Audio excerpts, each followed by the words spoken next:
நான் திருச்செந்தூர் கோவிலுக்கு போயிருந்தேன் அப்படின்னு சொல்லிட்டு போன வீடியோவில் சொல்லியிருந்தேன். சின்ன வயசில் எனக்கு விநாயகர்னா ரொம்ப பிடிக்கும். இந்த கோவிலுக்கு வரணும் அப்படின்னு சொல்லிட்டு எனக்கு ரொம்ப ஆசை.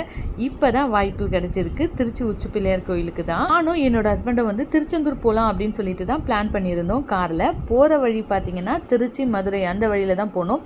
சரி திருச்சியில் வந்து உச்சி பிள்ளையாரை பார்த்துட்டு போகலாம் அப்படின்னு சொல்லிட்டு அங்கே போய் உச்சி பிள்ளையாரையும் ஸ்ரீரங்கத்தில் பெருமாளையும் பார்த்துட்டோம். சின்ன வயசில் எனக்கு உச்சி பிள்ளையார் கோயிலுக்கு போகணும் அப்படின்னு சொல்லிட்டு ரொம்ப ஆசை. இத்தனை வருஷம் கழிச்சு இப்பதான் பார்க்கக்கூடிய ஒரு சூழ்நிலையை அவர் ஏற்படுத்தி கொடுத்துருக்காரு. தம்பியை கும்பிட ஆரம்பிச்சதுலேருந்து அண்ணனை கண்டுக்கிறதே இல்லை, தப்புதான்ப்பான்னு சொல்லி தலையில கொட்டிக்கிட்டு வர சங்கட சதுர்த்தியிலேருந்து உனக்கு கொழுக்கட்டை செஞ்சு வைக்கிறேன் அப்படின்னு சொல்லிட்டு வேண்டிட்டு வந்திருக்கேன். நாங்க போன கோவிலையே கூட்டமே இல்லாம பார்த்துட்டு உடனே வந்தவர் உச்சி பிள்ளையார் தான். எல்லா கோவிலையும் ரொம்பவே கூட்டமா இருந்தது. அடுத்தடுத்து எந்த கோவிலுக்கு போனோம் அப்படின்னு சொல்லிட்டு கண்டிப்பா ஷேர் பண்றேன். ஸ்ரீரங்கத்துல பெருமாள் வந்து படுத்துட்டு ரொம்ப அழகான தரிசனம் கொடுத்தாரு. ஆனா கியூ இருந்துச்சு, பார்த்துட்டு வந்தாச்சு.